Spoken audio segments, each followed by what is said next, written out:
Saya Tifal Solesa melanjutkan Kompas Petang, Saudara. PKB mempertimbangkan bergabung dengan Koalisi Indonesia Maju Plus atau KIM Plus. Pengamat menilai jika KIM Plus terbentuk akan merugikan bakal calon gubernur Jakarta Anies Baswedan. PKB mempertimbangkan bergabung dengan Koalisi Indonesia Maju Plus atau KIM Plus di Pilgub Jakarta. Wakil Ketua Umum PKB Jazilul Fawait bilang, bila KIM Plus terbentuk, maka Pilgub Jakarta berpotensi hanya jadi satu poros koalisi. Soal nasib Anies Baswedan jika PKB jadi bergabung dengan KIM Plus, Jazilul bilang semua kemungkinan masih bisa terjadi. Pilgub Jakarta masih sangat dinamis. PKB sendiri masuk ke KIM Plus Atau sudah ada tawaran nggak? Kita pertimbangkan. Kan sudah ada di publik tawaran itu. PKB akan mempertimbangkan untuk kebaikan Jakarta, kebaikan Indonesia. Berarti ada kemungkinan bahwa nggak akan dorong Anies untuk Pilgub DKI dong dari... Semua serba mungkin. Termasuk perspektif saya, KIM Plus itu kolaborasi dari semua kekuatan politik. Nah, kalau terjadi kolaborasi di DKI, maka akan juga terjadi kolaborasi di nasional. Karena DKI dengan nasional irisannya dekat. Berarti nggak? Sebelumnya, Ketua Harian DPP Partai Gerindra Sufmi Dasko Ahmad menyebut, Koalisi Indonesia Maju Plus yang terdiri dari partai KIM dan non-KIM tengah menggodok nama calon gubernur yang akan diusung di Pilkada Jakarta, Jawa Barat, dan Jawa Tengah. Di Pilkada Jakarta, Dasko memprediksi hanya akan dua poros yang berlaga. Tapi saya yakin pada akhirnya di Pilkada Jakarta itu maksimal hanya akan terjadi dua pasang aja yang bertarung. Nanti pada waktunya pasti akan diputuskan secara bersama-sama satu suara oleh Koalisi Indonesia Maju Plus. Ini nunggu Pak Prabowo pulang, akan ada pertemuan dari partai-partai Koalisi Plus, Koalisi Indonesia Maju Plus itu yang akan plus ada partai lain dong yang ikut kan begitu. Akan membicarakan mengenai pilkada tadi, ada Jawa Tengah, ada DKI kan begitu.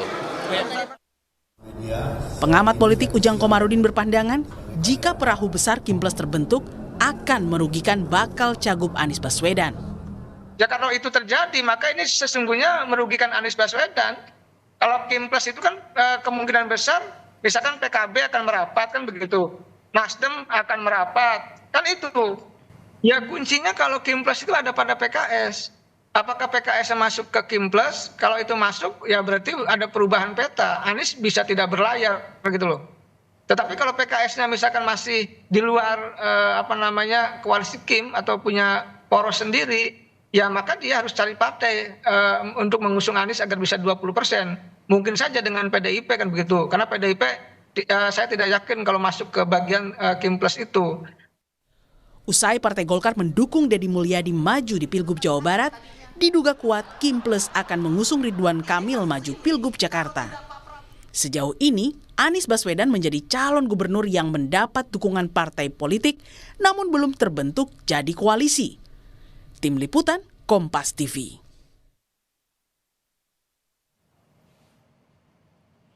Sejumlah partai politik di luar Koalisi Indonesia Maju berpotensi bergabung dengan KIM membentuk KIM Plus.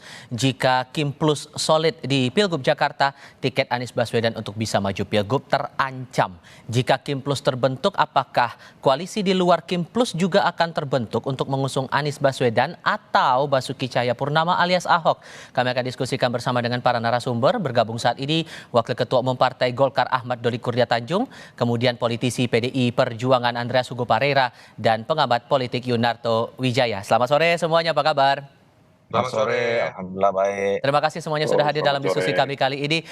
Bang Doli, dengan adanya KIM Plus ini, kemudian dari Golkar juga sudah memberikan sinyal RK akan maju di Pilgub Jakarta. Mungkinkah kemudian akan terbentuk yang namanya satu poros di Pilgub Jakarta seperti pernyataannya Gus Jazilul tadi? Saya tidak mau berspekulasi ya, dan juga kemudian kami tetap menghormati ya keputusan masing-masing partai politik yang mereka punya kedaulatan, punya hak untuk mencalonkan siapa saja, dan juga ada nama-nama yang disebut seperti Pak Anies, Pak Ahok, dan yang lainnya. Mereka juga punya hak juga untuk dicalonkan untuk kemudian ikut dalam kontestasi pilkada dimanapun, khususnya di Jakarta. Nah, jadi itu saya serahkan kepada masing-masing partai politik. Nah, soal Golkar, kalau Golkar, kami di dalam 3 minggu terakhir ini melakukan komunikasi yang intensif ya dengan teman-teman di Koalisi Indonesia Maju di berbagai level, mulai dari di DPD Provinsi Jawa Barat, Jakarta, kemudian di level DPP, sampai ada komunikasi di level ketua umum yang mungkin dalam 1-2 hari ini akan ketemu, kemudian mengambil kesepakatan yang final untuk Jakarta dan Jawa Barat ya. Nah, dalam pertemuan-pertemuan itu kami tentu melakukan kajian dari berbagai perspektif, dari berbagai variabel. Tentu variabel utamanya bagaimana calon yang kita usung itu tetap punya peluang dan potensi untuk menang. Itu yang saya kira menjadi dasar. Nah, tapi ada yang berbeda ya. Kalau selama ini kita masing-masing punya kalkulasi sendiri-sendiri, Golkar punya kalkulasi sendiri, teman-teman Gerindra juga punya kalkulasi sendiri gitu, dan begitu juga Demokrat dan PAN gitu. Nah, sekarang kita punya rumusan baru yang bisa mempertemukan berbagai kalkulasi masing-masing partai politik itu menjadi kalkulasi bersama ya. Nah, tentu kepentingannya banyak, berbagai tingkat. Yang pertama tentu ya secara normatif ini untuk kepentingan bangsa dan negara, dan itu wujudnya adalah bagaimana kita mencoba mensinergikan ya jalannya pemerintahan ke depan ini. Memang harus ada satu irama antara pemerintah pusat, pemerintah dan pemerintah daerah. Nah, yang kedua tentu tadi soal peluang untuk memenangkan masing-masing daerah dalam kontestasi pilkada. Dengan isyarat dari PKB menyebut bahwa akan ada peluang mempertimbangkan gabung ke Kim Plus ini, Bung Andreas, jadi PDIP ini nanti di Pilgub Jakarta kan berjuang sendiri dong, gimana ngeresponnya? Jadi perjuangan selalu bersama rakyat ya. Jadi KUR plus koalisi untuk rakyat gitu namanya. Jadi ya kalau ini kan pembicaraan antar elit, kita bicara dengan rakyat, bicara dengan teman-teman di struktural di bawah dan berbagai komunitas masyarakat, terutama untuk mendengar ya apa sih yang diinginkan oleh rakyat di Jakarta ini gitu. Termasuk dari ya mereka-mereka yang dulu juga tidak mendukung PDI Perjuangan atau calon dari PDI Perjuangan, kita dengar semua gitu. Nah, karena ini penting untuk untuk Jakarta ke depan yang ya lebih ya baik di dalam suasana pemilihannya, juga pilkada nanti lebih adem, lebih baik, dan juga ya kita perlu juga orang yang kemudian tepat untuk memimpin Jakarta ini gitu. Dalam arti Jakarta dengan segala problematika persoalan-persoalannya, dan itu perlu seorang pemimpin yang mempunyai ya di samping dia punya leadership juga punya ya background teknokratis. Saya kira itu penting. Jadi di sinilah saya kira hal-hal yang perlu kita bicarakan dengan masyarakat. Kenapa? Karena di dalam proses pencalonan ini, kalau kita punya kader, kemudian kader itu ya mempunyai dukungan modal sosial yang cukup. Nah, ini kita tinggal bicara bagaimana kerjasama dengan partai-partai yang lain gitu. So simple itu gitu, sesimpel itu. Tapi memang ini harus dibicarakan serius mungkin gitu. Dengan demikian kerjasama itu bisa tercapai. Mau memperjelas juga nih Bung Doli, jadi istilah Kim Plus ini siapa-siapa aja di antara partai-partai luar koalisi Kim yang di awal itu yang ikut menyatakan bergabung? Ya, plusnya kami kan begini, Koalisi Indonesia Maju ini kan koalisi yang memang dari awal terbentuknya ini bukan koalisi yang eksklusif ya. Kami terus membuka diri, siapa saja yang ingin membangun komunikasi, apalagi ingin bergabung dalam koalisi ini, itu ya dengan senang hati, dengan tangan terbuka. Jadi kalau dibilang plusnya, ya bisa aja saya nyambung dengan apa yang disampaikan Bang Andreas, ya Kim plus rakyat dan partai politik yang lain, bisa juga begitu kan. Gitu. Jadi kita belum bisa memastikan siapa ya, tapi dengan yang jelas Koalisi Indonesia Maju, apalagi teman-teman Golkar, sangat terbuka untuk membangun komunikasi dan kemudian bisa melakukan kerjasama politik dengan partai politik mana saja. Mas Toto, dengan adanya Kim Plus ini Anda mengkalkulasinya, menganalisisnya, hitung-hitungannya bagaimana sebetulnya? Apakah ini memang upaya untuk menjegal Anies jangan sampai mendaftar di Pilgub Jakarta atau ada hal lain yang coba diupayakan di sini? Kalau bicara dalam konteks DKI, ya tentu saja yang akan paling kena implikasi Anies Baswedan. Tapi saya menduga kalau yang disebut dengan Kim Plus kan tidak berarti negosiasi yang terjadi di level hanya DKI. Nggak akan mau tuh menurut saya yang namanya PKB, Nasdem, PKS, kalau dealnya hanya terkait kompensasi di DKI, lalu kemudian mereka menarik dukungan terhadap Anies. Artinya ini kan kita berbicara spekulasi mengenai Kim Plus di level nasional, bahwa ada negosiasi mungkin saja kursi menteri mereka bergabung dalam koalisi Prabowo Gibran. Nasdem jelas loh sudah menyatakan akan mendukung. Kalau kita lihat pernyataan Gus Jazilul tadi juga sepertinya mengarah ke sana karena menggunakan bahasa Jakarta dan Indonesia singgungan. PKS kita tahu kemarin mendukung Bobi Nasution yang dianggap tadinya akan berseberangan. Ketika mendukung seorang Bobi Nasution itu berarti mendukung anak presiden. Bukan sekedar Bobi di Pilkada Sumut, artinya ada di lain yang lebih besar. Jadi menurut saya memang ini sedang terjadi sebuah negosiasi membentuk koalisi yang lebih besar di level nasional, tidak tahu akan dia atau tidak, dan implikasinya bukan hanya di Jakarta, Mas Tifal, itu hanya salah satu contoh. Ketika di Jakarta yang efeknya muncul adalah penjegalan terhadap Anies atau Anies tidak bisa maju. Bukan tidak mungkin akan ada efek-efek di daerah lain. Contoh Banten, kita tahu ada kekisruhan atau perbedaan sikap antara dua partai terbesar di Kim, Gerindra dan Golkar. Bukan tidak mungkin kalau di atasnya ada sebuah kesepakatan yang sangat besar, di situ kita akan melihat sesuatu yang seperti terjadi di DKI dan di Jabar. Poin saya tapi yang paling penting adalah seperti ini, silahkanlah ada koalisi yang merasa kekuatannya mayoritas lalu mencoba mengatur-ngatur. Walaupun itu juga sebenarnya tidak baik buat demokrasi. Tapi yang saya lihat sekarang kondisinya, negosiasi di antara partai-partai ini seperti ada satu partai yang merasa lebih besar dibanding partai yang lain. Terkaan saya tentu saja partai Gerindra. Kenapa? Gerindra punya kader namanya Presiden Prabowo, Presiden terpilih Prabowo. Mereka punya kekuatan negosiasi tertinggi bagi-bagi kursi menteri. Jadi saya terbayang lah ketika berbicara kemudian negosiasi di antara mereka, ada sebuah kartu as yang bisa dikeluarkan oleh Gerindra. Anda masih mau masuk dalam koalisi Prabowo Gibran atau tidak? Anda mau masih mendapatkan jatah menteri sesuai atau tidak? Atau jangan-jangan misalnya ada spekulasi ini upaya Mas Erlangga memposisikan jangan sampai terjadi goncangan seperti itu mengenai Munaslup. Kalau itu yang terjadi sangat disayangkan. Bagaimana pesta demokrasi pilkada terbesar pertama kali di Indonesia bukan ditentukan oleh masyarakat dari bawah.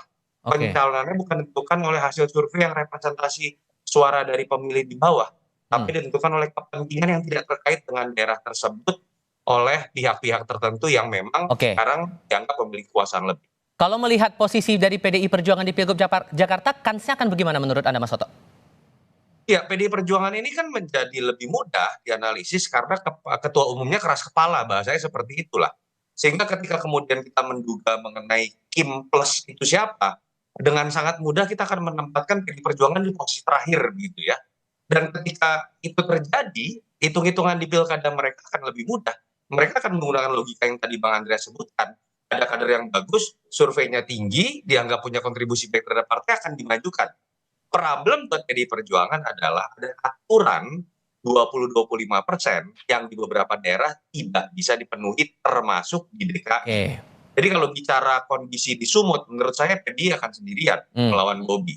Ketika berbicara di Jawa Tengah, pilihannya entah sendirian kalau PKB gabung dalam koalisi Prabowo Gibran atau bersama dengan PKB kalau PKB tidak deal dengan Pak Prabowo.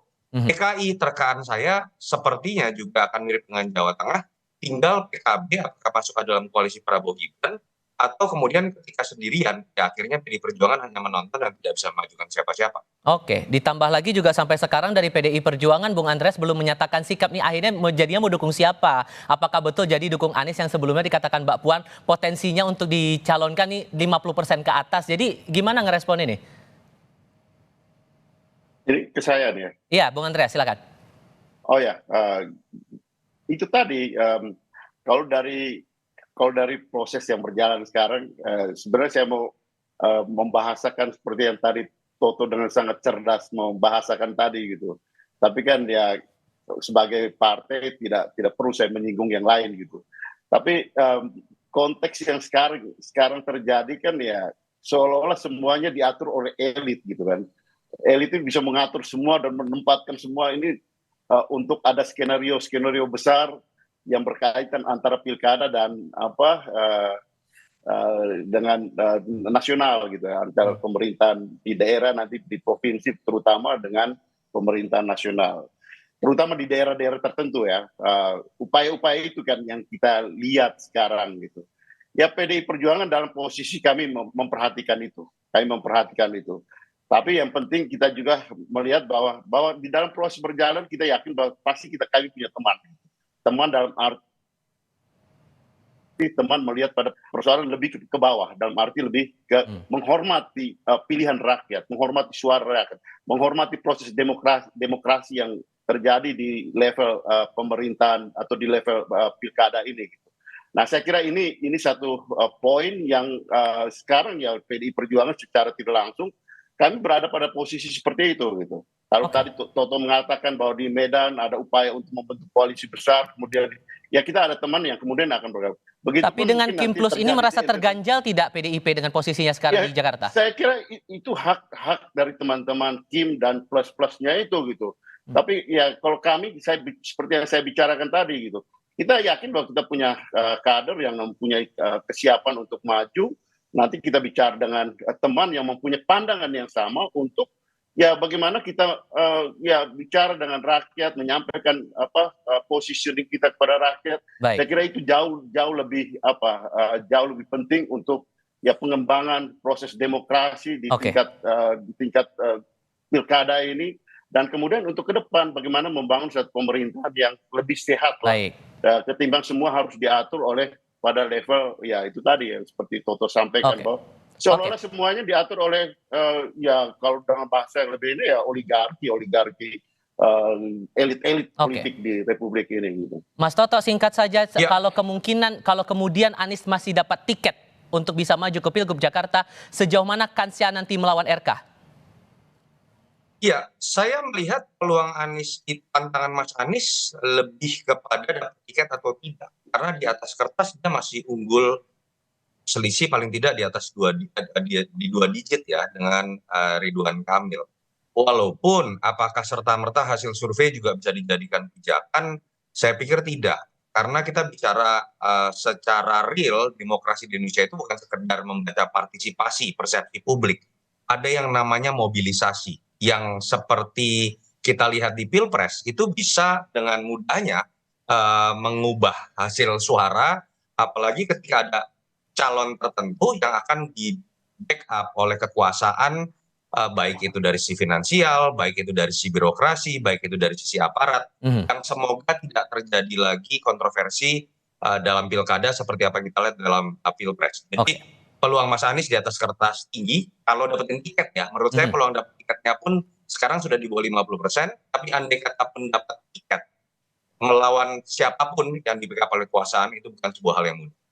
Oke, Mas Yunarto Wijaya, terima kasih. Bung Andreas juga terima kasih. Gimana Bung Andreas? Enggak, kan yang tadi Toto sampaikan kan sudah minta maaf katanya. Oke. Bung Andreas terima kasih, Mas Toto terima kasih. Di awal juga tadi sudah bergabung dengan Bang Ahmad Doli Kurnia. Terima kasih semuanya, selamat sore.